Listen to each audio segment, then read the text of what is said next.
नमस्कार. तर आज मी तुम्हाला इथे श्रावण स्पेशल व्हेज थाली बनवून दाखवणार आहे. तर सर्वात पहिला इथे कुकर लावून घेणार आहे. तर त्यासाठी इथे मी हे बासमती तांदूळ घेतले आहेत, कारण की मी जिरा राईस बनवणार आहे. त्यानंतर इथे डाळ आहे, ही मूग आणि तुरीची डाळ मिक्स आहे. मी इथे दाल तडका बनवणार आहे. इथे आता मी तांदूळ धुवून घेतले आहेत. त्यामध्ये 1 चमचा तेल घालायचा, म्हणजे भात आहे ना पळपळीत होतो, असा चिकट होत नाही. इथे डाळ पण धुवून घेतली आहे आणि त्यामध्ये मी इथे अर्धा टोमॅटो घालते. त्यानंतर आता हे हिरवे वाटाणे आहेत, हे भिजलेले वाटाणे. तर हे पाणी न घालता आपल्याला आहे ना कुकरमध्ये शिजवून घ्यायचे. तर भाताचा कुकर आहे ना तो मोठा आहे, त्यामुळे मी इथे 4 वस्तू एकत्र शिजवून घेणार आहे. त्यानंतर इथे बटाटे घेतले आहेत. या बटाट्यांमध्ये ना पाणी घालून उकडवून घ्यायचे. बटाट्यांमध्ये पाणी घालायचं आणि वाटाणे सुके ठेवायचे. आता कुकरला मी इथे 4 शिट्ट्या करून घेतलेल्या. तर आता हे बघा, जेवण एकत्र शिजून येतं, त्यामुळे ना वेळ पण कमी लागतो.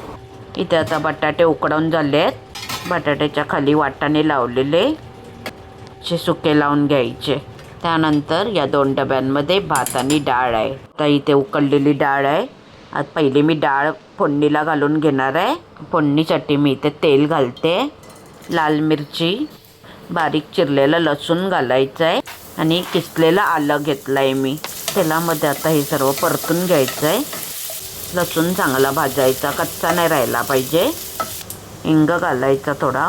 त्यानंतर हळद, जिरा पावडर, धने पावडर, मसाले थोडे परतून घ्यायचे. आपले मसाले भाजत आले की कांदा घालायचा. कांदा थोडासा परतून घ्यायचा. त्यामध्ये टोमॅटो घालायचा आहे.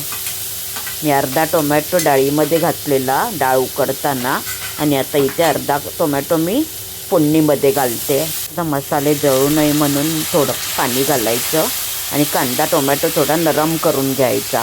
त्यानंतर ही शिजवलेली डाळ घालायची आहे आणि लागेल तेवढं पाणी घालून डाळ आता शिजवून घ्यायची आहे. थोडी चवीनुसार मीठ घालायचं आहे. डाळीलाही उकळ येईपर्यंत दाल तडका बनवते, त्यासाठी तडका बनवून घेऊया. इथे तेल घेते, जिरं घालायचं आहे. जिरं तडतडलं की गॅस बंद करून लाल मसाला घालायचा. डाळीमध्ये असं गरम तडका ओतून मिक्स करायचं. असं झाकण ठेवून 2 मिनटं डाळ आपल्याला शिजवून घ्यायची.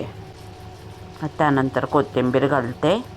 इथे आता दाल तडका आपला तयार झाला आहे. आता इथे डाळ झाली. त्यानंतर इथे पिवळ्या बटाट्याची भाजी बनवून घेणार आहे. पहिलं तेल घ्यायचं आहे.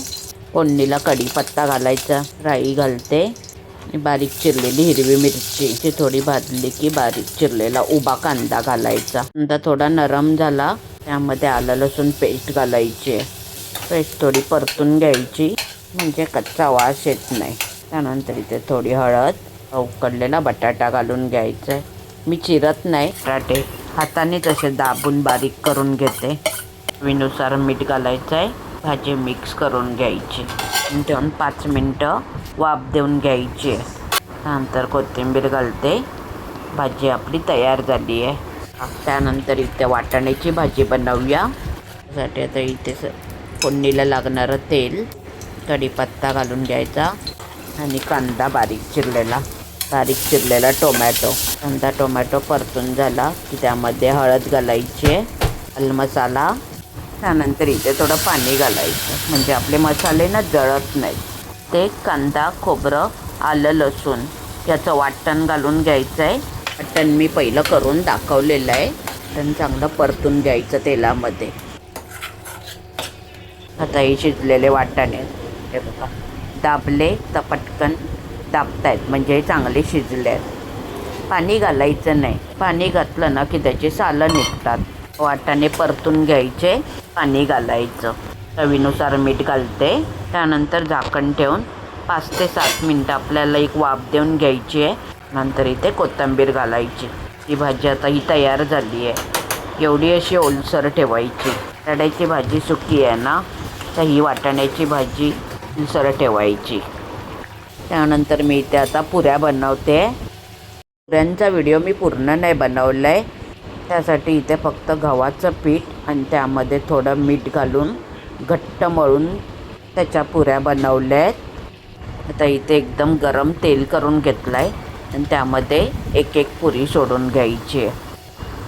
आता एक पुरी फुगली त्यानंतर दुसरी पुरी टाकून घ्यायची आहे.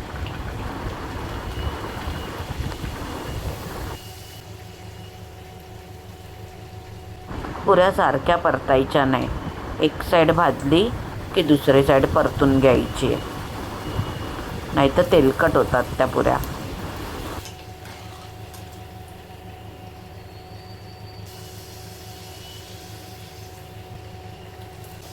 आपल्या इथे पुऱ्यासुद्धा बनवून झाल्या आहेत. आता लास्टला मी इथे आता जिरा राईस बनवून घेते. आता हा कुकरला लावलेला भात आपल्याला जेवढा पाहिजे तेवढा फळफळीत झाला आहे. आता एका पॅनमध्ये पहिलं तेल घालून घ्यायचं आहे. तेल गरम झालं की त्यामध्ये जिरं घालून घ्यायचं. जिरं चांगलं तडतडलं की त्यामध्ये आपल्याला भात घालून घ्यायचं आहे. आता कोथिंबीर घालायची आहे. त्यानंतर 1 चमचा तूप घालायचा. तुपाने काय होतं, भात आहे ना चांगला नरम राहतो. सर्व आता असं मिक्स करून आहे ना झाकण ठेवून 5 मिनटं वाफ द्यायची. बघा आता आपला फळफळीत असा जिरा राईस तयार झाला आहे. आता इथे या थाळीमध्ये मी तुम्हाला जिरा राईस, दाल तडका, पिवळ्या बटाट्याची भाजी, वाटाण्याची भाजी ही पुऱ्या बनवून दाखवल्यात. फक्त गुलाबजाम नाही दाखवलेत. ची थाली कशी वाटली कमेंट करून नक्की सांगा.